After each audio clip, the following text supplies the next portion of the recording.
O Pantanal, maior planície alagável do planeta, perdeu 12% da cobertura de vegetação nativa nas últimas 3 décadas. Houve uma redução de 68% da superfície coberta de água da região.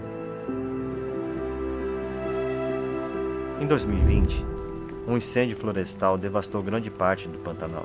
A chuva já chega atrasado, vai ver pouca chuva, já vem pouca água, né? Ou a água vem atrasado demais, e aí atrapalha até a desova dos peixes também, né? O povo vivia muito da pesca, e a pesca hoje, bem dizer, acabou. Hoje eu estou aqui já com mais de 2 horas, só saiu esse aqui, ó. O projeto Pantanal Mais 10 acompanha a situação dos pantaneiros, o impacto ambiental com a expansão agrícola e pecuária, garimpo e os reflexos com as mudanças climáticas. Mudou, né? Vai acabando devagar. Acaba com veneno. Entre as flores mais belas, rogai a Mãe Senhora que molha esta terra. Por meio do projeto, você vai conhecer um pouco mais da biodiversidade da região, com as histórias e as tradições dos povos pantaneiros.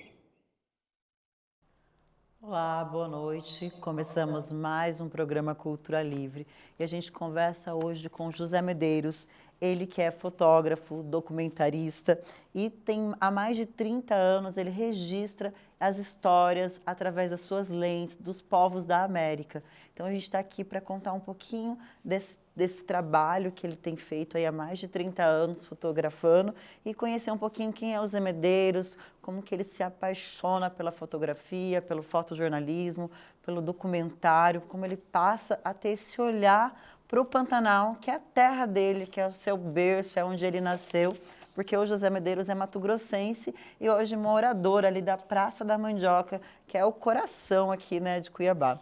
Boa noite, Zé Medeiros, seja bem-vindo aqui ao Cultura Livre, é um prazer recebê-lo aqui. Boa noite, Elô, gratidão pelo convite, estar aqui com vocês, falando um pouquinho dessas histórias e mostrar um pouco desse Pantanal também. Sim, Zé, esse trabalho que você fez, o Pantanal Mais 10, ele é incrível, a gente viu, a gente fica impressionado, né? Acredito que você, toda vez que vê os mini documentários, você também já fica, dá um nó no estômago, assim, muito grande, né? A gente já estava passando por uma experiência que era a gente estava vindo do começo da pandemia. Sim. Todo mundo isolado, todo mundo em casa, aquele novo normal. E assim, eu moro em casa, então eu tenho um quintal. E eu ia para o quintal, eu tinha acabado de chegar da Amazônia, de um trabalho, já dentro do isolamento. Falei, gente, e agora? Aquela coisa estourando, aquelas notícias. E fiquei 40 dias em isolamento com a família, olhando. E eu vi os amigos fotografando essa coisa desse dia a dia de casa. E eu com bloqueio, e essa coisa me incomodando. Eu falei, gente, mas não pode ser só isso. Eu preciso saber o que está acontecendo. Aí, conversei em casa, falei, já que eu estou isolado aqui com vocês, assim, está tudo certo aqui, eu vou para o Pantanal, ficar isolado no Pantanal, com as pessoas que já vivem isolado o tempo todo, num Pantanal profundo. E saber dessas pessoas, como eles estavam vendo essa situação da pandemia, como eles estavam, assim, eles só escutam, lá é só rádio, Lô, só pelo rádio. Então, assim, como que eles estavam vendo a notícia chegar de pessoas morrendo, aquela coisa, de uma doença desconhecida, e fui buscar isso, era um documentário. Sim. E nisso, no anoitecer, eu já vi uns clarões desses incêndios. Estava começando os incêndios. Estava começando, então fui um dos primeiros fotógrafos a documentar os incêndios do Pantanal. Sim. A gente teve até algumas lives na época, Salve o Pantanal, para mandar ajuda, né, alimento para os animais. Foi um período muito, muito triste, muito difícil. E a gente estava sentindo na pele aqui em Cuiabá, imagina eles lá no meio das chamas, porque aqui era aquela fumaça, né? A cidade ficou muito cinza, né? Pantanal, então... a gente estava entrando num período mais seco de todos os tempos do Pantanal. E assim, eu falo assim, que isso foi uma das coisas mais tristes que eu já fotografei. Eu paro o projeto, que era a pandemia, e mergulho no Pantanal, que era só um registro fotográfico.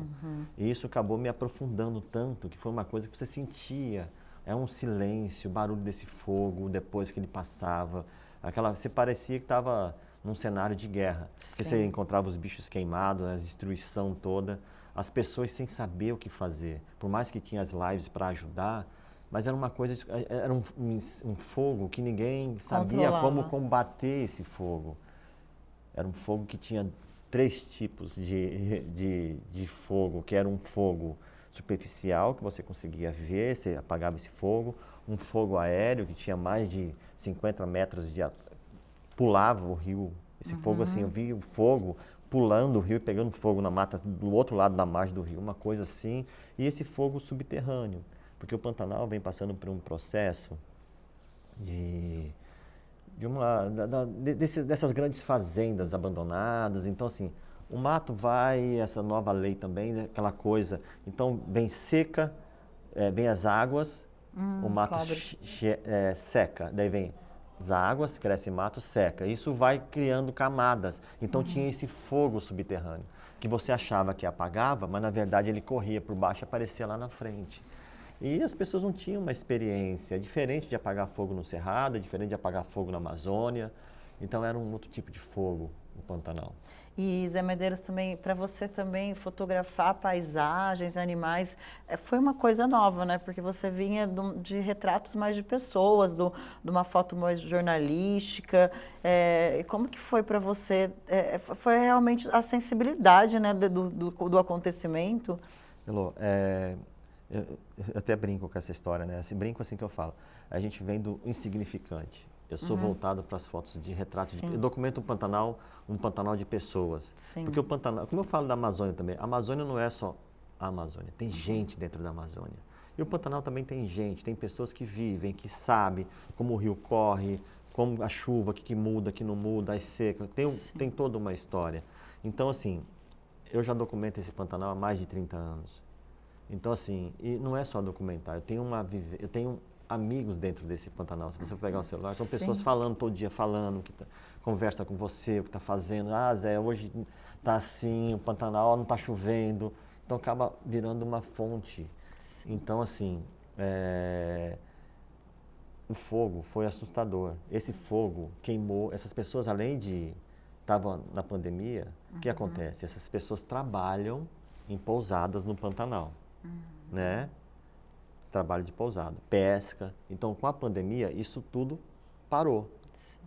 E essas pessoas começaram assim, tinham só rocinha, para se manter, aquela coisa de sítio, né? De manter com a rocinha, aquela coisa toda. Eles estavam desempregados, uma coisa que ninguém sabia, ficar quieto. E as pessoas não querem saber, eles não são contratados, eles são diaristas. Sim. Então, acabou o serviço, são dispensados. E eles estavam dessa forma, dentro desse Pantanal. E agora você imagina esse fogo vindo, Elô, e queimando as suas roças, suas frutíferas. Então... queimando a vida dessas pessoas todas. Era né? deprimente. Tem pessoas que perderam suas casas, tá? E isso foi uma coisa, não é uma localidade. Era um Pantanal por inteiro desse jeito. Sim. Foi assim, uma coisa que você não tinha noção. E o vento vinha, mudava o fogo. E a coisa foi, assim, devastadora. Muito, muito interessante. Zé, você tem aí, ao longo desses 30 anos, né, de profissão, jamais, acho que passou pela sua cabeça que você ia fotografar um desastre desse, como foi esse que aconteceu com o Pantanal. Mas conta pra gente também como que você começa a fotografar. A fotografia está presente na sua vida tem mais de 30 anos, né? E você começa a fotografar mais esse caráter fotojornalismo, documental, mas sempre com uma visão muito artística disso tudo, né? Então conta aí pra gente, esse artista que mora aí dentro de você pulsa muito forte. Elô, eu venho do fotojornalismo, tá? A minha escola, ela vem dentro de um laboratório fotográfico. Eu tinha meus 16 anos de idade, tá? e fui convidado para trabalhar num jornal em Campo Grande, chamado Correio do Estado, onde pintou uma vaga e fui aprender a revelar fotos de outros fotógrafos. Mas o legal disso é que é mágico, isso é mágico. Para quem já teve a oportunidade, fez jornalismo, sabe quando você vai ter oficina de fotografia, você entra no laboratório, você fotografa, você revela seu filme e isso acaba sendo mágico, né? E como eu trabalhava com vários fotógrafos, eu comecei e eu que ampliava essas fotos. Então chegava uma foto para mim, pô, eu acabava erguendo o ampliador, entendendo? Para pegar, eu podia virar um pouquinho é como se fosse um editor, mas assim, manual, né? Mas com vários estilos de fotografias, entendeu? Então isso já foi sendo lapidado desde esse começo da fotografia. Então isso é muito assim, de pensar uma fotografia rápido. Então assim, como que eu resolvo essa cena aqui? Porque o jornalismo te dá isso, essa agilidade. E tem que ser tudo muito rápido. Assim, não é só apertar o botão, né? São várias coisas. O dedo é o último, né? Você tem que sentir, é coração, é olho, é mente, depois que vem o dedo ali. Então assim, e você tem que pensar uma cena. Então o jornalismo me deu isso de chegar, porque as pessoas falam, mas como que você chega nas pessoas? Conversando, né? E a máquina é invisível, eu não chego fotografando. Eu passo dias, dependendo, convivendo, olhando o comportamento, para que essa pessoa possa ter essa confiança. Aí na hora que eu levanto uma máquina fotográfica, ela é invisível. Então assim, você ser um retratista tem isso. Porque senão a pessoa fica envergonhada ou ela não Não, age, porque ela posa para você. Sim. Porque ela está aqui, a primeira coisa que você faz, Elô, posso fazer uma foto? Você pegar o celular e fazer uma foto sua, você vai querer fazer uma pose para mim. Você vai querer mexer no chocolate. Sim. É automático. Mas se eu estou aqui com você, conversando, daqui a pouco eu estou fotografando, pegando momentos que você vai, porra, eu não imaginava que eu... Entendeu? Então assim, você consegue tirar essa essência das pessoas.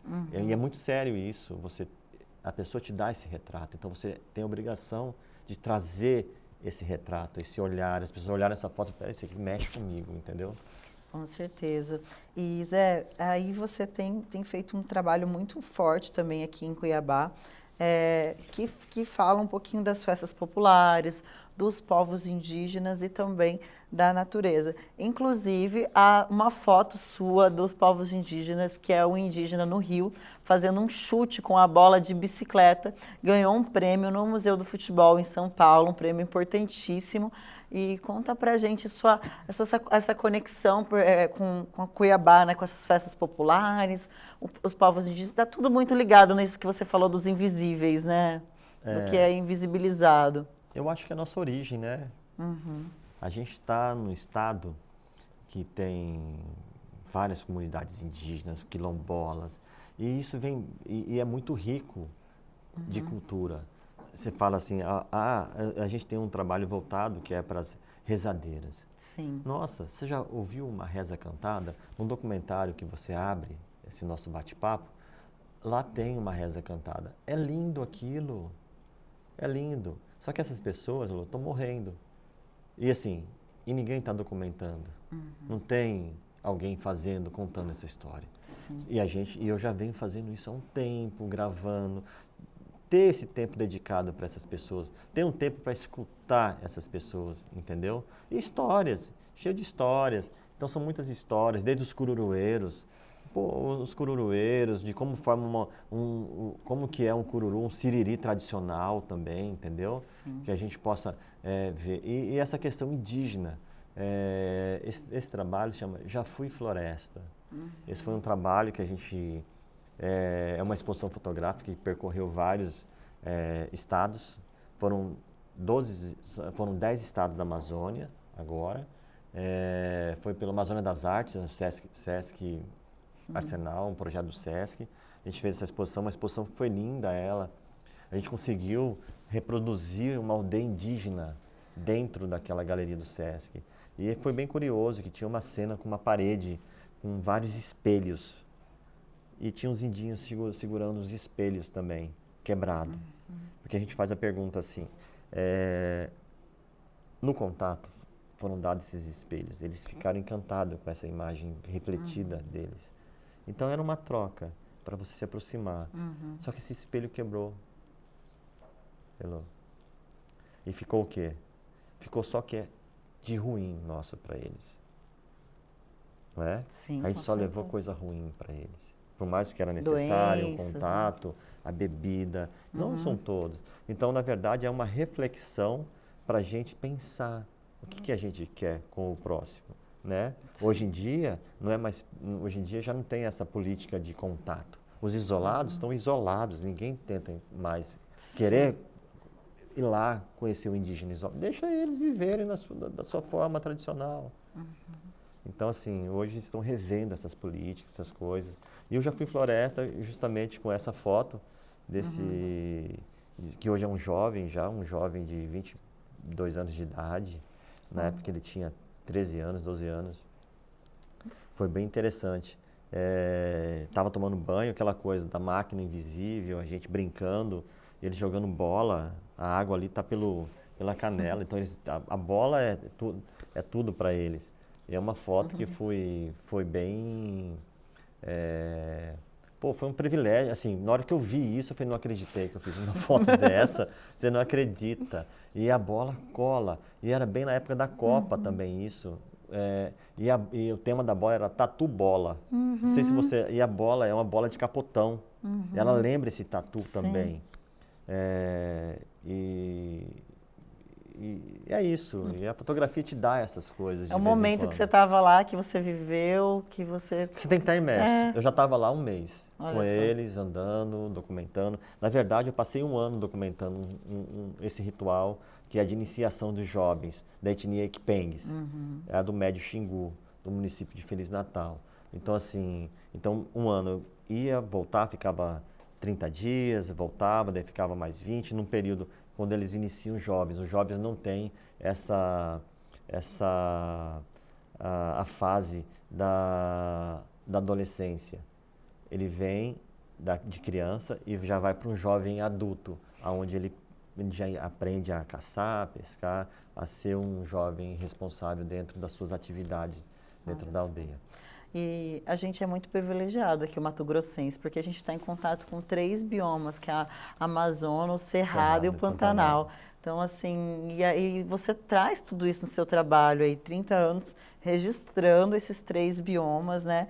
E aí você propõe e começa um projeto que chama Pantanal mais 10, onde ele propõe retratar a transformação desse bioma do Pantanal durante 2020 a 2030, articulando com artistas, empresários, ambientalistas, movimentos sociais, um esforço para a proteção dessa diversidade que a gente tem aqui. Como que a gente vai proteger o que a gente tem de tão valioso, que é o Pantanal, que é o Cerrado, que é a Amazônia, né? Conta aí um pouquinho desse projeto, porque com certeza o start foi naquelas queimadas do Pantanal, né? Então, conta aí pra gente um pouquinho desse projeto. Elô, eu tenho um livro chamado O Pantanal, de José Medeiros. É um livro que retrata justamente isso, a questão, as pessoas do Pantanal, né? É um retrato, é um livro... eu acho que são poucos livros dedicados à figura do homem no Pantanal. Tá? Suas festas, suas culturas, tradições. Esse livro foi lançado em 2014. Aí, de lá para cá, vem vários trabalhos, exposições. Aí, quando eu vou para fazer esse trabalho, que é o Céu, Inferno e Terras Alagadas, eu penso assim, era para ser uma exposição só. Uma exposição desse trabalho. Só que ele criou uma proporção, Elô, falou assim, eu não posso ficar só nisso. O Pantanal está pedindo socorro, né? E a gente, assim, eu tenho a obrigação, isso aqui é o nosso quintal. É o nosso quintal. Olha como a gente está privilegiado, você acabou de falar nisso. A gente está num lugar que eu estou assim, a 100 quilômetros eu estou no meio do Pantanal, a 30 eu estou na Chapada dos Guimarães, no Cerrado. E aqui a 300 eu estou na Floresta Amazônica. Esse é o nosso quintal. E o que a gente deixa, Elô?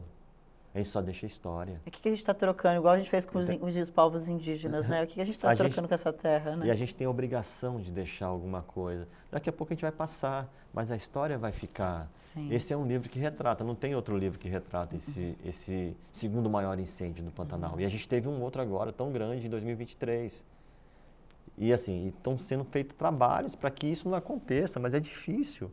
E assim, tem um depoimento de um pantaneiro falando que isso agora vai ser constante. As pessoas vão ter que lidar com o fogo. A maior planície alagável do planeta, a gente vai ter que lidar com fogo no Pantanal. A gente vai passar por uma das piores secas agora também, dos últimos 50 anos. Agora, este ano. O Céu e Inferno em Terras Alagadas, ele é o primeiro, a cada 2 anos você vai registrando um nicho, né? Agora, esse foi o primeiro, né? O segundo é Águas, né?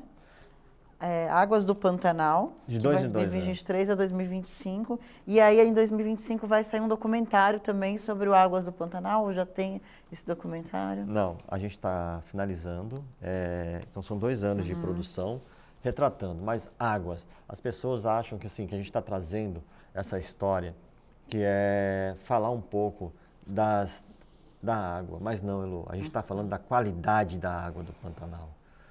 Como que é essa água? Exatamente. Como que chega essa água no Pantanal? Como está a qualidade da água que essas pessoas consomem no Pantanal? Entendeu, Elô?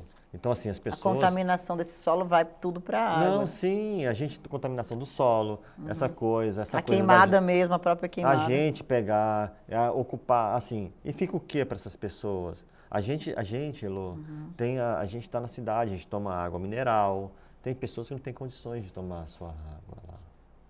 Se for em Poconel agora, se você for ver, eu observo, a gente está... Tem uma fonte que um padre fez um poço lá em 1900 e bolinha lá. Pô, fica uma fila que as pessoas vão lá para pegar a água desse poço. Porque as pessoas não é confiável a água, não é uma água tratada. Sim. Entendeu? E as pessoas, assim, eles vão fazer, daí você vê aquelas senhorinhas com carrinho de mão, já com seus 70 anos, indo lá buscar água de carrinho.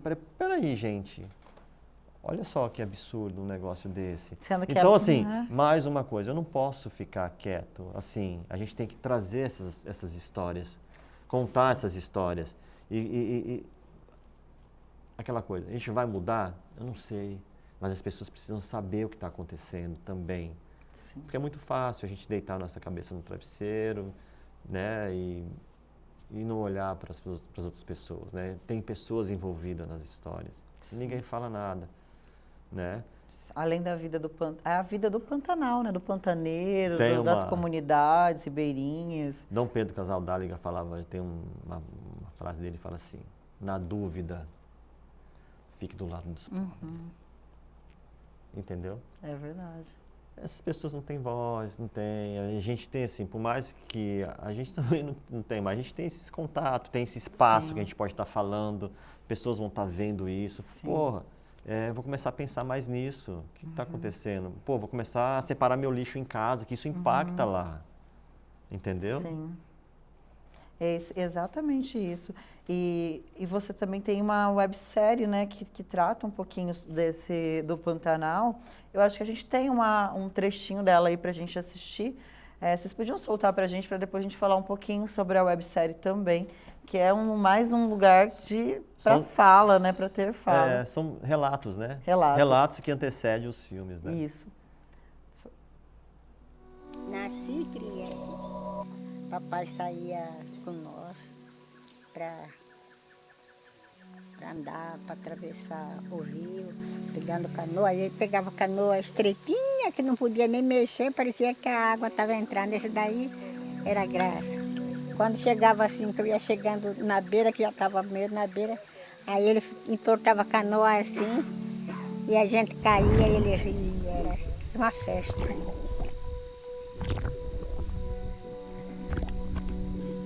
Aqui tinha muito peixe dourado, pacu. Às vezes a gente estava aqui, lavando roupa, aí vinha aquele cardume mesmo de peixe assim, vinha aqueles dourados que pulava, saltava para pegar os peixes, saltava tudo aí, ficava até branco de pera, de piava, aquele sauíru muito. Mas só que já não é mais como era antes.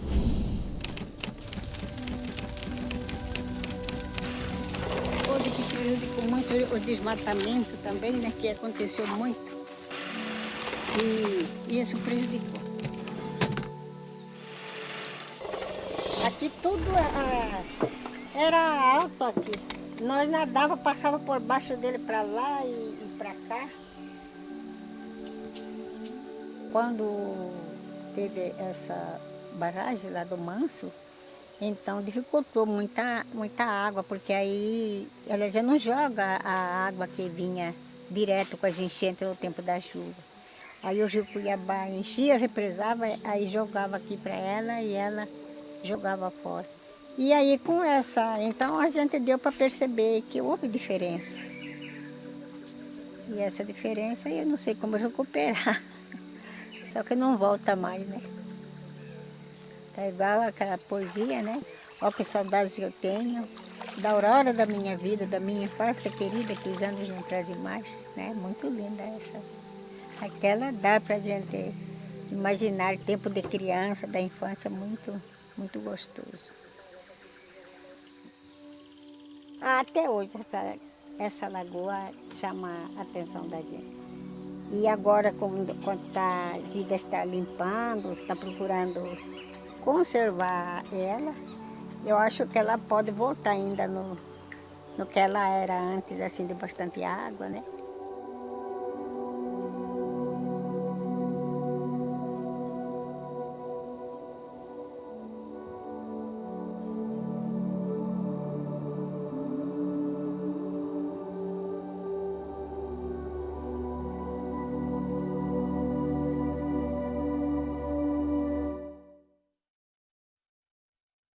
Este é a fase atual do projeto Águas, né, do Pantanal, que é uma fase que você ainda está coletando esses registros, aí traz para uma websérie um pouquinho dessas falas. Então, isso aí que a gente acabou, você consegue ver no pantanalmais10.com.br.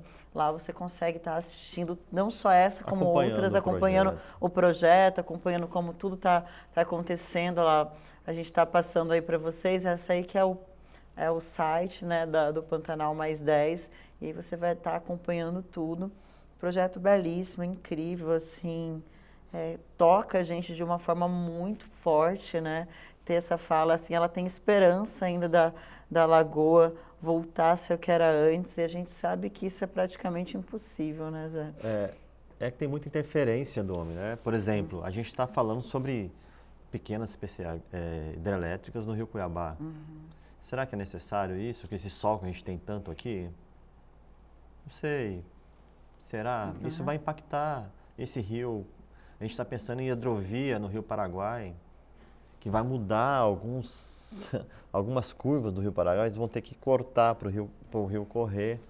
Então, tudo isso vai interferir, né? Será que é necessário isso? Precisa isso para o desenvolvimento, o progresso? Para quem? Sim. O desenvolvimento para quem? Para quem, né? É para essa senhorinha? Provavelmente não. Né? Então, é isso. Essas perguntas que a gente tem que pensar e... Gente, olha o tanto de sol que a gente tem aqui, vamos só botar placa solar para isso tudo aí. Sim. Vamos gerar, entendeu? É assim, é isso. Isso da placa solar já né, a gente já viu que parece que a gente está voltando, isso já mostrou que isso não é uma coisa viável mais. Você vai impactar. Sim. Hoje o rio tem pouco peixe, já não tem, o leito já tem essa interferência. Assoreação, né? Isso, o rio não está mais, não tem, já tem várias transformações que já está impactando. O Pantanal já não é mais essa planície úmida. É isso, a gente tem ainda até 2030 para ver o que vai ser desse Pantanal, né? 10 anos aí acompanhando esse Pantanal e as expectativas não são muito... a gente tem medo, né, Zé, de não ter mais o Pantanal, né? Aquela coisa, né? Há sempre uma esperança. como a dona Eloni fala ali, eu tenho a esperança de ver. Então a gente trabalha para isso também. Sim. Não é só, a gente está lá construindo, fazendo com que as pessoas, construindo essas narrativas, fazendo com que as pessoas olhem mais para esse bioma, né? Para fazer com que as pessoas, assim, os projetos de leis, os deputados, essas coisas, começam a pensar mais nas pessoas, né? Naquela coisa, conheçam mais o Pantanal, vão ao Pantanal, né? Sim. Porque assim, as pessoas decidem as coisas sem escutar o pantaneiro. Eu fico vendo assim, discutir um projeto, pô, mas você já escutou alguém que mora lá para falar sobre como combater um fogo no Pantanal? Como que... Ninguém escuta, entendeu? Não vejo isso lá. E essas pessoas estão lá, são fácil acesso, chegar, olhar mais, conversar mais. É isso. E Zé, esse projeto também, ele tem grandes parceiros como a Casa do Centro, Henrique Santian, Maria Filmes, Observe MT, que é um observatório socioambiental de Mato Grosso, Sesc Pantanal, Pantera Brasil, Assembleia Legislativa de Mato Grosso, CECEL e Ministério Público de Mato Grosso. São grandes parceiros, eu acho que a gente tem que sempre falar dessas pessoas, porque sem elas isso não aconteceria, né, também. A gente não... É muito... É um projeto, é muito caro isso. Barco, por exemplo, combustível, é muito combustível, barco,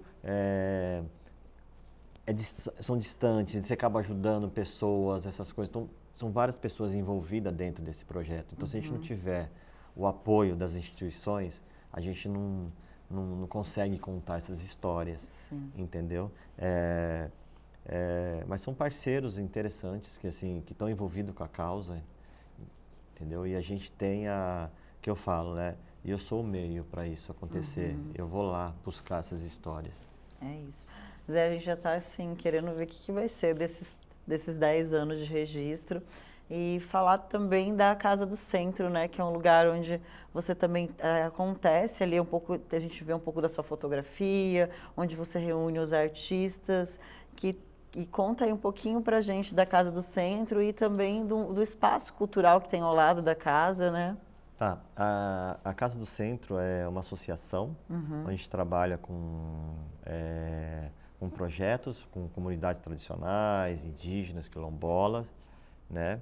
E a gente agora acabou agregando um espaço cultural, que a gente precisava desse espaço. A gente tem uma galeria também dentro da associação, uma galeria de arte, que é para a gente movimentar a arte.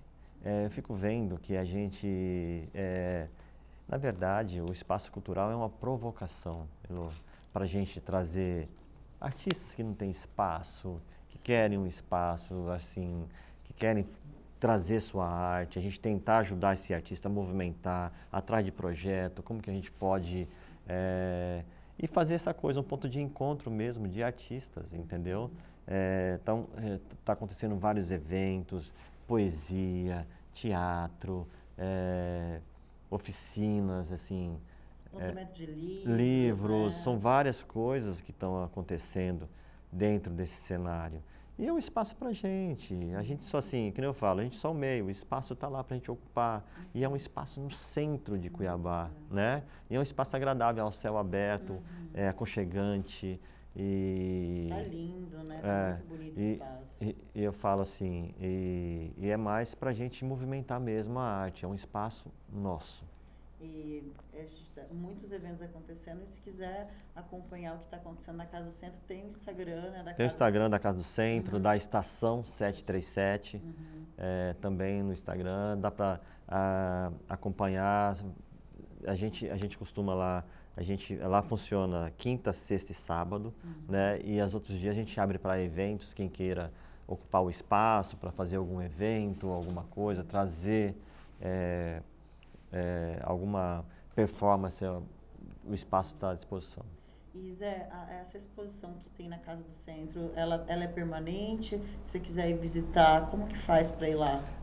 A gente está com uma exposição agora, como os incêndios voltaram, mas a gente está abrindo agora para uma exposição do Eduardo Ferreira, que vai trazer um trabalho bacaníssimo para lá. Mas a galeria tá aberta. Tá aberta para quem quiser acompanhar aí. Ah, muito legal.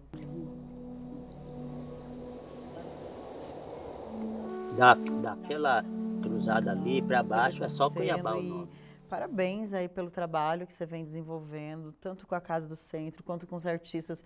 Eu vejo que você, além de fotografar, tem esse cuidado, esse olhar artístico e esse cuidado com os artistas também. Muitos artistas te convidam para trabalhar junto, estar junto, e eu acho que isso que é o bacana, sabe? Uma coisa legal que a gente vê em você, essa generosidade, essa troca gostosa que você consegue fazer, não só com o seu olhar para a fotografia, mas o seu olhar como humano mesmo, como pessoa, como Zé Medeiros, né? Tanto que essa sensibilidade de estar num lugar como o Pantanal e ficar lá imerso 30 dias e depois voltar com tanto material que não sabe nem, né, o que fazer. Parabéns, eu acho assim que o Céu e o Inferno em Terras Alagradas, que é o seu primeiro livro, né, Zé, de fotografias assim de paisagens. E a gente já está esperando. Registro, né? Seu registro. Que fala um pouco dessa questão. Imagina, onde você já imaginou ver um jacaré desse? Você acredita que isso é um Pantanal? Não dá para, né? não dá para falar isso. Se não tivesse esse registro aqui do jacaré, a gente não ia acreditar. E um cenário que a gente fala de água, né? Uma planície úmida. Elô, é isso. A Casa do Centro, a gente tem um papel, é de movimentar e abrir o espaço e provocar. Sim. Na verdade, a gente está aqui para provocar outros artistas, somar. Eu acho que só somando que a gente é capaz de juntar isso e trazer histórias também. Dentro do centro histórico, né?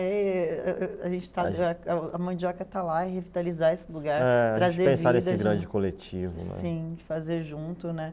A gente está vendo já muita coisa acontecer lá, a gente está muito feliz, tenho ido lá, gosto muito de estar lá, um espaço que a gente sempre encontra amigos, né? Eu vou lá sozinha. Então, um espaço para... justamente, eu acho que faltava, né? Um espaço que a gente sabe, eu vou lá que você vai encontrar pessoas que você... faz tempo que eu... que legal que você tá... Então é um ponto de encontro. Por isso que essa coisa, né? Estação, né? É uma coisa que está sempre em movimento, né? A Estação 737, a gente brincar um pouco com isso, que é uma provocação também. Estação por causa dos VLTs, né? Sim. Então a gente faz uma brincadeira. Então a gente tem uma estação no centro de Cuiabá, onde a gente encontra pessoas, saem pessoas diferentes, e troca informações, experiências. Muito, muito bacana. A gente está muito feliz. Zé, muito obrigada por estar aqui com a gente, por conversar, por dar esse livro maravilhoso aqui, uma relíquia, gente. Eu estou assim apaixonada já por cada detalhe desse livro, cada escolha. Imagina a curadoria dessas fotos aqui, deve ter sido muito difícil. E parabéns, Zé. Muito obrigada pelo presente. Obrigado você pelo espaço, tá? Para a gente poder falar um pouco sobre o trabalho, sobre as histórias, falar um pouco sobre Pantanal, indígenas, quilombolas, cultura livre, né? Obrigado mesmo de coração. E te espero aqui com certeza para a gente falar do Águas, falar de como foi finalizar esse projeto.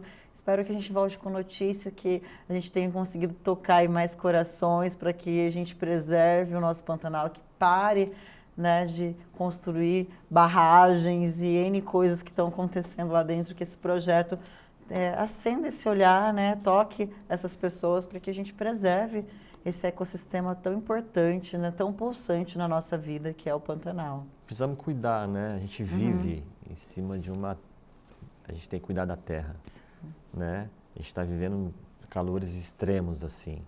Então, plantar mais árvores, cuidar do seu lixo, pensar nessa cidade ecológica, né? Já está na hora de a gente começar sustentável, né? Sim. Acho Pensar nessa sustentabilidade, né? É isso, Zé. Gente, vocês aí de casa, muito obrigada por acompanhar a gente. Acompanhe o José Medeiros também nas redes sociais. Lá você vai ver todo o trabalho dele. Pantanal+10.com.br. Lá você vai ver toda a trajetória aí durante esses 10 anos. Tem muita coisa lá. Tem essas webséries com depoimentos aí impressionantes. E é isso, fica aí esse convite para estar junto com o Zé Medeiros. Se você também puder fazer algo e quiser fazer algo pelo Pantanal também, a gente chama para estar junto, né, Zé? Tem um depoimento que fala assim, pantaneiro não é só quem nasce no Pantanal. Pantaneiro é aquele que escolhe defender o Pantanal e viver e cuidar desse Pantanal. É isso, o Zé Medeiros escolheu isso já tem 30 anos, né? Tem tempo aí. E é isso, vamos juntos, gente. Muito obrigada. E fique com a gente que logo, logo tem mais Cultura Livre. Até logo.